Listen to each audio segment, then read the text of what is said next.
Welcome back to a best-of-3 series of professional StarCraft 2. Today it's time for a Terran versus Zerg, where in game number 1 we find ourselves on 2,000 atmospheres. Spawning right here in the bottom left-hand corner of the map, playing with the blue Zerg drones, we have the man who by many is considered to be the greatest StarCraft 2 player of all time. He's the current world champion. Of course that means we have none other than Serral. And his opponent, one of my personal favorites, playing here with the yellow Terran SCVs. He's from France. He's a rank 1 Terran from the European region. He goes by the name of Clem. Alrighty, Clem versus Serral. I mean, it doesn't really get a whole lot better when it comes to European TVZ than this. So I'm excited to find out exactly what ended up going down between these two legends. I'm expecting a relatively conventional opener from the both of them. Clem is, however, gonna go for an SCV scout into a Reaper. This is probably the safest approach you can do as a Terran player here, even though Serral is very well known to just go for the regular good old hatch gas pool, especially on a map like 2,000 atmospheres. Just because we've been playing this map for like literally over a year right now. This map has been played thousands of times at the pro level. Even though there's a very small chance that Serral is gonna go cheese you, I guess Clem decided to still play, you know, his conventional approach and just, not cut any corners here. Reaper is going to be able to go in. It should be met by a bunch of Zerglings, and until the Queen is done, it can maybe get a bit of work in. Serral, not really known, though, to lose anything against this early game Reaper harassment. That being said, Clem is very good at it. If you can get a drone, that would be amazing, but getting a Zergling, you know what? Gotta take what you can get. Queen is going to come out here, though. Alright, double inject? Oh, no. Okay, so just an inject in a natural? Interesting. So we do have a quick third hatch here. Normally what we see is inject in the main base and then a creep tumor in the natural. Maybe this is something that Serral's been changing recently. Usually since the Reaper is around, it's kind of annoying to get the creep tumor up in the first place. So maybe just inject it in the natural and then, yeah, use the Queen from the main base. Or, God forbid, find that hard to believe, but maybe Serral made a mistake. We'll have to keep an eye out on what he does in the rest of this best-of-3 on whether or not he does the exact same thing in the natural once more, but usually players will go for an inject in the main base with the first Queen, and then the Queen in the natural will put down the creep tumor instead. Not a really big difference here, but kind of interesting. Anyways, when it comes to standard play, right, these guys are one of the reasons why the standard is considered the standard. So Clem right here going for a quick triple CC opener. Zerg, of course, like we already saw, going for additional Queens right now, and then a very quick third hatchery as well. This is gonna delay the link speed a little bit, but all things considered, the Zergling speed should be done here before 4 Hellions can start roaming the map, and honestly, that's where things get scary. Since 3 Hellions can, of course, one-shot a line of drones, you gotta make sure you get link speed done in time, and you can see everything is very clean here, for the time being. Yeah, I can imagine that in this series, the early game is probably gonna be about as conventional as can be. I mean, we do see Serral, for example, going for a Roach push from time to time. Especially on maps like Curious Minds that are relatively small. But yeah, Clem, I mean, he does like to mix in some proxy barracks from time to time as well. I just don't really see him pulling something like that off either. So I think most of these games will probably be decided in the mid to late stages. Just because I don't really see any of these guys making critical mistakes or super risky all-ins. I have a hard time imagining that. Overlord goes in at the conventional timing. It scouts double tech lab. Usually an indication that we're going to see cloak benchies and then Stimpack as a follow-up. Stimpack hasn't been started yet. Clem actually can't afford it yet. But I'm sure he's going to start it up here. I was thinking maybe he's delaying it until that Overlord is gone. Maybe he is right now. Alright, well. If he was, the Overlord still spotted the little green light right over there inside of that tech lab regardless. Alright, so Laris coming up.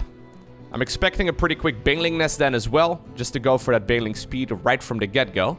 Hellions, though, are roaming the map. Let's see if Clem can get any work with them done so far. I mean, I think it's mostly just been a creep tumor or two. Yeah, there's something else going down, okay. He'll probably try to jump in as soon as the Banshees are ready to go. Maybe distract the Queens over in the main base and then deal some damage at the front. I mean, so far, I mean, he... I don't really like that move all too much. He took a lot of base damage right there on the Banshee because he moved before Banshee cloaking was done. Clem makes a mistake here. Those are the types of errors you can't really make against someone of the caliber of Serral. That was essentially a free Banshee. Maybe these Hellions can get some sort of damage in? Serral, by the way, already getting a little greedy right now, not going for the Baneling Nest. Instead, he decides to go double Evo Chamber. Okay, nice round right here with the Zerglings as well. Queen's coming in from the back. That is a lot of Hellions, but Yeah, no, that ain't it, Clem. Absolutely flawless defense right here from Serral, who decides to go. Okay, interestingly enough, despite the fact that he got such a quick lair, he decides to go Roach Warren and then +1/+1 with missile upgrades. I know I bring this up in most of my Serral casts, but Serral is one of the few players who can make top-level StarCraft look boring, in the sense that he is so dominant sometimes that, you know, it's incredibly one-sided, even at a super high level. So the fact that Serral just now, though, took such a nice advantage here, it does certainly mean that Clem is going to have an uphill battle, and fighting an uphill battle against someone like Serral does not seem like a very fun thing to do. Either way, I find this kind of curious, right? So usually if you go for a Roach Warren, you build it as the lair is building, so you can go for the Roach speed upgrade as soon as the lair finishes up. I guess in this particular circumstance, we only saw the lair just in case he needed Overseers, right? In case of those cloaked Banshees. At this point, Clem has absolutely no idea. He's even going for Drilling Claws. Drilling Claws is great against Lingbane Muta, Lingbane Hydra maybe, but Lingbane-based armies. Serral hasn't shown any Roaches yet, and he's smartly keeping them in the back. There's a Nidus network coming up as well. Okay. So Serral apparently is like, okay, you've made some mistakes. I'm gonna punish you for it. Not something that the Serral of old would have done. Most of the time, what Serral used to do was just continuously build up and then eventually overwhelm. But I guess Serral right here is like, no, you've made mistakes. I'm gonna punish you for it in a minute or two from now. Keep in mind, Clem at this point still has not seen Roaches. He hasn't seen a Roach Warren. He's got no clue about what's going on. There's soon going to be like 200 supply worth of Roach Ravager out on the map, and he hasn't seen a single one just yet. I actually kind of love what Serral was doing with those Zerglings, though. Still hasn't seen the Nidus network either. Okay, soon this Terran army is going to be jumped, and now he's going to know. Okay, now he realizes that something's not quite right. He's building 3 Widow Mines at once, but Widow Mines against Roaches are really not that good. Nice corrosive balls right there by the finisher. Serral's already smelling, he's already smelling blood. There's a 4th command center here at the front. Nidus Worm in the back of the main base.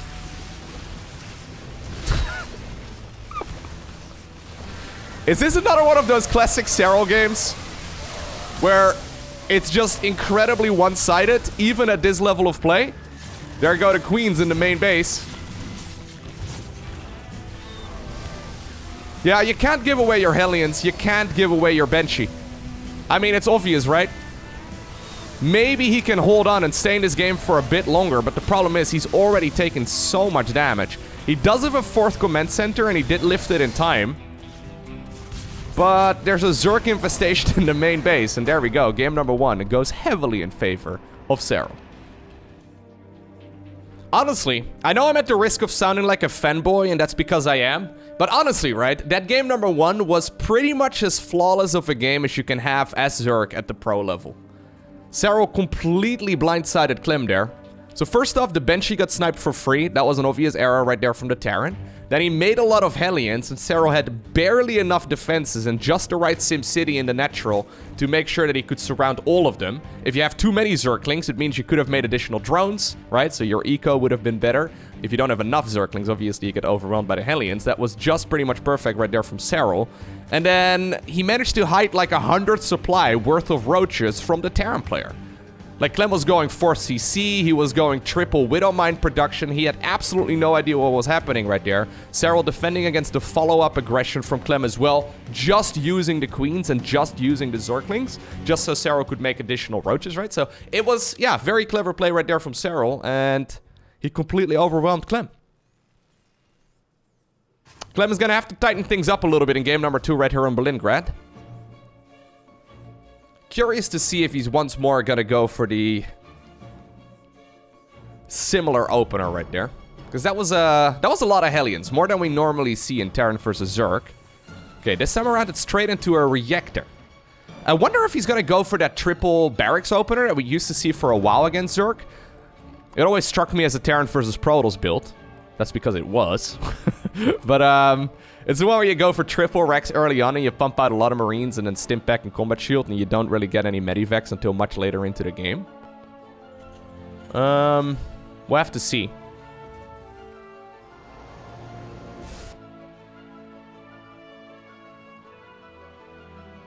I'm also curious to see if Serral's once again gonna go for the Queen inject in the way that he did. The big Queen shuffle. Although I guess that this is a bit of a different opener right here from the Terran player, because there's not gonna be a Reaper. Yeah, he's just gonna go... Okay, he's gonna go straight into a factory right now, too. Anyways, he's just making Marines. So I don't think we can really judge the Queen shuffle very clearly. The drone right here, hugging the gas geyser, and despite the fact that Serral already has enough gas to go for link speed, he decides to delay the Zergling speed right here in favor of a faster third. This does once more mean that he won't be able to go for a bit of aggression here in the earlier stages of the game. But he should have link speed done by the time that the...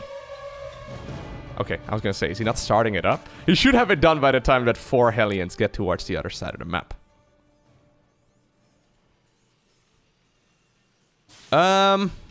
Is this a factory just to go into a starport? No, we are gonna do the big switcheroo, but we're also building a starport, interestingly enough. Okay. So Clem is gonna go for one of those strange openers. It's still a 1-1-1, but it's not quite your conventional 1-1-1. So normally you go Hellions and then into like a Liberator or a Banshee or something along those lines. He's now going for a Reaper and then also a bunch of Hellions. So this is a bit of an awkward one. Serral hasn't seen those Marines move out. I love the path that those Terran units are taking. He knows that there's an Overlord on this high ground, but those Marines, yeah, bypass that entirely. So at this point, those Marines are unscouted. Well, at this point, Serral sees them. He throws down a Roach Warren, I guess. I don't know if this was a Roach Warren because he saw something or because he feels like something's off. Either way, a Roach Warren once again coming up. The third base is not connected with creep just yet. Link speed is obviously not done just yet either. But is this enough of an army to kill the third? Because, like... I don't think so. I kind of like the Reaper here. It almost seems like a misplay to me. Okay, he tried to get the grenade the right angle to pop a Brenda into that Terran force. Now there's Roaches coming up. Link speed is done. Yeah, no. You know what? Oh, okay. You know what? He's actually making a lot of Roaches right now. Luckily here for Clem, this time around he's gone for a Banshee. Banshees are obviously very good. Very good when it comes to dealing with Roaches. Because otherwise I think Serral might just be able to once again go for a killer move. The problem is Clem invested into a lot of... Oh, why are we attacking our own units? The Queen right there attacked the other Queen, and then the Marines apparently gunned down Jimmy over here for a sec. Anyways. The thing is, if you don't really deal any damage with it, right? And Serral is cutting a lot of drones here to go for a big army. You could accidentally find yourself overwhelmed. He is going to be able to catch all of the Marines in the middle of the map. But yeah, now the Banshee is out. And I like this Banshee here quite a bit. This Banshee dealing a bunch of damage. I think it's going to prevent those Roaches from getting into the base. Although he wants to nuke down that one supply depot. Getting quite a bit of work done so far as well. Okay, Banshee Cloaking Field is going to finish up. It is double Banshee, so as soon as his aggression is over, Clem is going to go to the other side of the map. There's a bunch of Zerglings ready to run in, but I love the dance that Clem is doing here, creating a choke point so the Zerglings can't really get in very easily. That Widow Mine, nice hit. And that is some stellar defense right there from the man from France. I was going to say finisher. We need a nickname for Clem. Le Baguette. De Baguette. I don't know. La Baguette? Le Baguette. I don't know. I had French in school for a long time. Well done by Croissant Man. No, these are all kind of stereotypes and not very funny at all. Someone has to come up with a good nickname for Clem. Let me know down below in the comment section. I'm sure he already has a nickname, but not one that we commonly hear. Serral showing up once again at the correct place at the right time. He is going to lose a couple of drones, but that's because he's dealing right here with the Hellions on the right side of the map. Clem, no.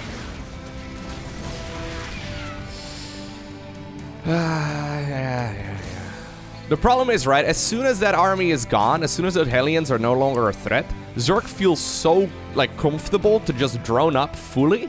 So we'll probably see a fourth base here. We'll probably see Zerg just holding down the drone button until he's satisfied with it. So once more, look at this, man. Serral really has found the love of Roach Ravager, apparently, in Terran vs. Zerg. What's kind of interesting about Roach Ravager is that it really sucks in the late game, but it's really quite strong in the early to like mid game, right? So like early game to like early mid game, I would say it's pretty decent. The thing is though, every single game where I've seen Serral go for Roach Ravager, it never really got past that point. So I'm curious to see if this one will, just to see where, yeah, he would transition. So there's the Infestation Pit. I think the natural progression is probably Hydras into Lurkers. But this is definitely different than what we normally see from top-level Zergs, where they pretty much all opt to go for Ling Bane-based armies right now. There was that one GSL Code S Finals, I think sometime last year. Oh, we're gonna go 2 Infestors into a Hydralisk then. Yeah, so I know that for a while there, the Korean Zergs, like Dark and Rogue, they were playing a lot of Roach Ravager. And I remember Dark in particular, going for a very similar approach to Serral's doing right here, where he specifically adds on 2 Infestors every time. I don't know if he's still playing that style. I haven't seen it too much recently, but the 2 Infestors are really good if you can like land a fungal growth on a bunch of the Marines, and then obviously the Ravagers can clean everything up, right, with corrosive biles, because the Marines can't really move very easily, but it is a curious little play. I think the Infestors are mostly just there, yeah, as a defense, and then you use them to tech up as like a stepping stone to go towards Hydralisks and then also the Lurker Den. So is this going to be Vipers as well as the high finishes? Because I don't think the Lurker Den is going to be done in time to go straight into those upgrades. I'm not sure. Anyways. Serral going for that Serral move where he's got Zerglings patrolling everywhere on the map. He's basically got full vision if the Terran player were to move out. There's really not a lot of angles that the Terran could go through to be unscouted. Clem going, by the way, heavy Marine siege tank, which is good for now, but it's gonna be really bad as soon as Lurkers are out. Like, Marines are really bad against Lurker play. I mean, they can work out, of course, but okay, corrosive biles right there, connecting with the siege tanks. Pretty much perfect right there by Serral. Huge, oh my god, Serral. Guys, this cast is accidentally turning into like a Zerg wet dream over here, man. Like, I don't know what's happening in this series, but Serral's absolutely heavily outplaying Clem so far. Like, this, yeah, no. He had no idea. Like, Clem didn't know there were Infestors. So now suddenly, the Lurkers are coming up. Ranged upgrade is building, right? It's researching, and I'm sure that soon we'll see the burrow speed improvement on those Lurkers too. Serral's just gonna happily expand behind this. I think he'll probably go for a push right when both of those upgrades are done. He doesn't really need to, but he could if he wants to. Anyways, as a response right now, Clem decides to go second factory and then also a Ghost Academy, and he's going for the +1 attacks. So, excuse me, he's basically transitioning right now towards a much higher tech army, but it's gonna take a while until all of that is ready to go. So for the time being, again, Zerg gets to do whatever they like. Oh, he's not even waiting for the double upgrades. He's just going in as soon as he's got the ranged. Interesting. Yeah, so what exactly does Terran do against this right now? Stim in the Marines? I mean, you can do it. Oh my god, you can try. Okay, nice concave, actually. He's making the best of a bad situation. That was actually way better than I thought it was going to be. You know what? That could have been an absolute disaster right there for Clem. It isn't. Okay. I don't want to get too carried away either, though. Serral doesn't actually have that good of an economy. He's finally going to go up to 80 workers. He's once again going for the Nidus network. There's already an Overseer over here. I think once the missile turret finishes up, though, it gets killed right away. Okay, Serral does notice that something's not quite right. And the 4th base is coming up for Clem. He really needs a 4th base, by the way. Without a 4th base, you're not going to be able to really make ghost armies very effectively at all. Okay, so even though the first fight didn't really work out very well, now we're going to do the exact same move once again. This time around, the Infestors are also here. So good luck trying to make a similar move. Nidus Worm over here, mostly maybe as like a retreat or maybe as something to reinforce with. I just don't really see how Zerg is going to push further forward, though, because these units on the high ground are not going to be easy to shut down. Maybe he's content just sitting here. Yeah, maybe. I think it's mostly just to, like, retreat the Lurkers. So he probably plans on leaving the Lurkers behind. And then, you know, if he notices, hey, I need to go, you can just pop them into the Nidus Worm and get them out of there. Yep. Lovely little play. Like, it all makes sense. It's just, you need a lot of actions per minute in order to execute it. Now suddenly those lurkers are on the right side of the map. Terran, though, can easily move on over here, but this time around, this Terran army is enraged. Lurkers also in range of the planetary, though. Siege tanks getting into a decent position. Okay, nice hold right here from Clem. Really important hold here. If those lurkers would have gotten a little bit closer to the planetary, and maybe if there were a couple more, he would have been in an absolute, disaster. I don't think he could have really done very much there, other than lose the planetary fortress, and then suddenly Zerg is everywhere. But Clem manages to hold on right now, and he's gonna go into just more and more ghosts. Serral apparently not happy with the army he's got just yet, now starts adding in Vipers. So, Roach, Ravager, Hydra needs a separate control group. Infestors need a separate control group. Vipers need a separate control group. Lurkers need a separate control group. And that Nidus Worm also needs a separate control group.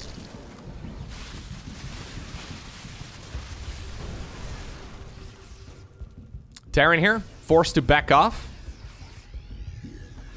Not really had an opportunity here to be aggressive, but once more, okay, this is really good right here for the Terran player, yep. Constantly backing off right there to the safety of those siege tanks. Excellent play right here from Clem. Clem was in almost a game-losing position just a few minutes ago, but he managed to hold on, right? The fact that he got that 4th base up and running is awesome. Now he's feeling comfortable enough to go for another command center. He's just about to be maxed out too. Still not liking the position in this game all too much, but this is much better than what he was previously at. Serral also going apparently for the Infestor Neural Parasite and the energy upgrade, so he's going to be able to make whatever army he likes. There's a Spire coming up.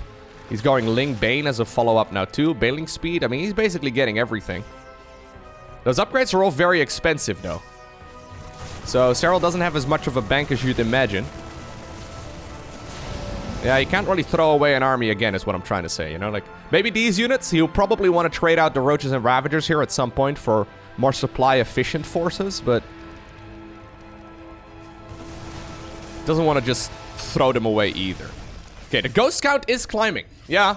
So Ghosts are great against... Oh. Ooh. Ghosts are great against Infestors, Vipers, Lurkers, Brute Lords, even Ravagers, Queens. Like, they're good against most Zerg units other than Zerglings and Banelings, I suppose. So, the more that Clem gets of them, the better it becomes, generally. You don't really want to have, like, a gajillion either. You don't want to have, like, an army just based around those units, but there's certainly no denying that they are very, very useful. The creep spread is still looking quite ridiculous, though. Okay, Serral once again going in for a move, it seems. EMPs are dodged right there by Serral, who does now get a couple of nice blinding clouds. The Banelings are hunting down the Terran bio units here to the best of their abilities, but yeah, instead they decide to make a beeline back towards the mineral line. A little bit of indecisiveness right there from Serral, or dare I say greed. Loses a big chunk of units right there for basically free, right? I mean, maybe a tank or two ended up going down. Okay, maybe more than 2, but maybe he lost a couple of siege tanks, but not really too big of a deal. And now finally is Terran out on the map once more. I like this. Let's go, Clem. Moving forward. Taking down the base on the left side of the map. This army on the right, just mostly a distraction. Picks up, gets on out of there perfectly. Okay, I thought for a second maybe it was going to be an abduction, but he's going to try and go for the base at the 6 o'clock position. Serral probably anticipating that this Expo is going to be the next one to take because he's got vision of the other potential 5th base of the Terran. This will certainly morph into a planetary, yes. Okay. Yeah, Serral's gotten a lot more aggressive in the way that he approaches Terran versus Zerg. There's a lot more, yeah, if you make up, you know, if you make a little mistake, I'm gonna screw you up type of openers, right? A lot of aggressive moves. Maybe he's a little bit concerned about that death ball that Terrans like to go for, right? With that mechanical-based army in particular. Anyways, here we go once again. Another army that I really don't like too much for the Zerg. This time around, though, it does seem to be a little bit more effective, but not enough to kill the planetary. That planetary now has 41 kills. If this would have been an orbital command, the entire, fight over in this section of the map would have been completely different. But, yeah. Bit of greed right there from Serral. He's gonna go into the Greater Spire. Now, the problem with Greater Spire units, though, is that Terran's already made the counter. Like, ghosts really are amazing. Every Terran player's favorite MOBA unit. They're good against everything that Zerg has in the late game. Can't blame him, though, for making the unit. It's very nice. Oh, yep, good EMP right there. Good snipes. To be fair, though, Terran really doesn't have much of an alternative. We haven't really seen a lot of Terrans mess around with Ravens in a late game. I know it's not a unit to micro, and I know it needs a separate control group and all that, but just the anti-armor missile alone seems like a no-brainer, right? Like, when you think about it. Anti-armor missile is really nice. I'm trying to think, like, what would make this Terran army stronger than it already is, right? And the Raven is the obvious answer. It's just hard to do.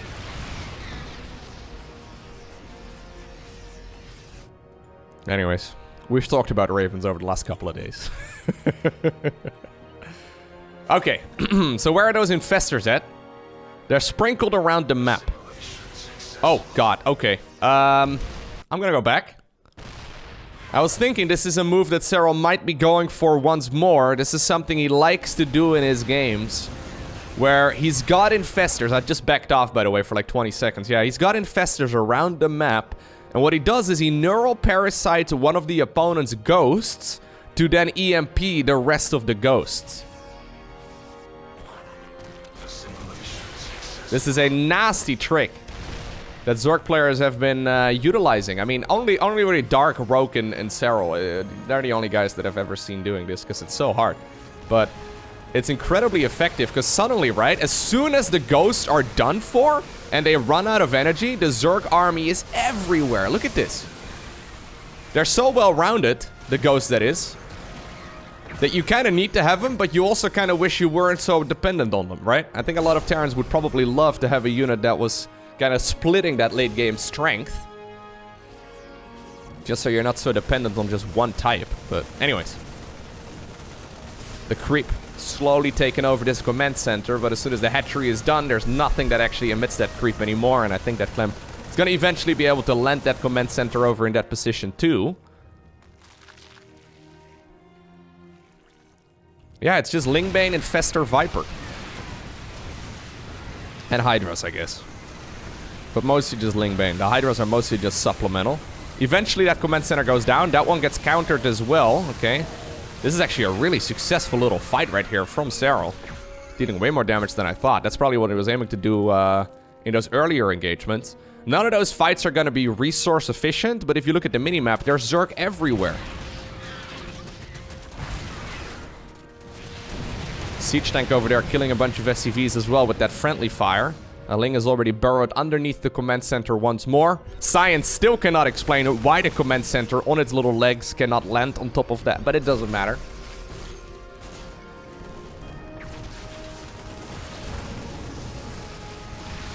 Yeah. So, Serral doesn't really have an option to go for anything but a Lingbane-based army. But I guess that's the counter to that very heavy Ghost Force, right? As soon as the ghosts are out, the late game units aren't a great choice anymore, but Lingbane becomes all the while more appealing. Despite the fact that it's not a very cost-efficient army, yeah, Terran keeps on chasing down these units. It's not really an option for them to be in all places at once. Zerg is just way more mobile, especially with that Lingbane army, so... Fully upgraded, Adrenal Gland Zerglings, yeah, they just deal so much damage. Natural Expansion is now overwhelmed, and while Terran is securing the bottom left, it came at the cost of... It came at a cost, I think there was another infestor trying to do the same thing over here. It came at the cost of a scary amount of losses on the right side of the map.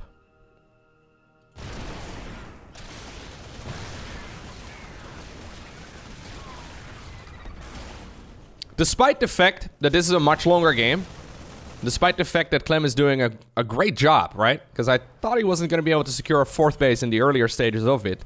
This game has still been all Serral. Like, keep in mind, Serral can now transition towards, like, a dozen Lurkers or a dozen Brute Lords in about half a minute time. And there's not really a whole lot that Clem can do to prevent that from happening. So he has to make, like, he doesn't really have much of an option. He has to make a mech-based army, and he has to go for ghosts in the mix as well. There's once again an infestor waiting over here. Probably gonna go for a neural parasite. There's the EMP, and as soon as those ghosts are without energy, then suddenly the Zerg army can move forward. Remember once upon a time Zerg players were struggling against Thors? Turns out the counter to Thors was Thors. Like, you literally, like, whenever you struggle against a unit, you neural parasite. It's hard. It's very... Oh, my God. Oh, jeez. Yeah, this is just... as a Zerg player, this is absolutely beautiful to watch.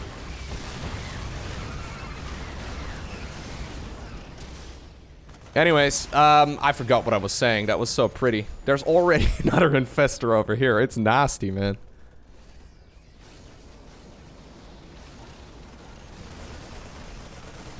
Even a siege tank right here is getting neural parasited. I think this is Serral basically saying, get out of my game. Just GG already. That was almost toxic behavior right there from Serral. Terran, though, is out of money. Serral has got 3,000 resources available. He could remax with whatever he likes. Clem, though, yeah, still sitting behind a wall of siege tanks. He's still got a planetary fortress over here. He's flown over an orbital command in this position because apparently the Zergling was just barely not in the right spot. But I think Serral's strategy here is to just rinse and repeat. He's mining effectively out of a lot of mineral fields, and while he is going to run out of money eventually, that moment is not right now. Okay, he does need to be careful though. Yeah, he cannot actually remax again. He's going for what seems to be the ultimate army. The one move that he wants to win the game with, but he needs to be cautious. There's once more an infestor over here in the middle of this force too. Not entirely sure what its strategy is gonna be. Yeah, he'll probably just siege tank whatever he can. Force the tanks to do some target firing on their own friendly units as well. Blinding clouds go down.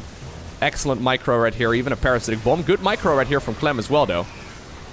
Once more, the base in the bottom left is in trouble, and this is the lifeline right here from Clem. Now there's lurkers controlling the ramp as well. Hydra's taking care of that command center. Zergling's getting rid of all of those SCVs. And eventually, in a very clean series, especially game number 1. Maybe game number 2 was not as clean, but overall in a very dominant series, Serral is the one who obtains the victory.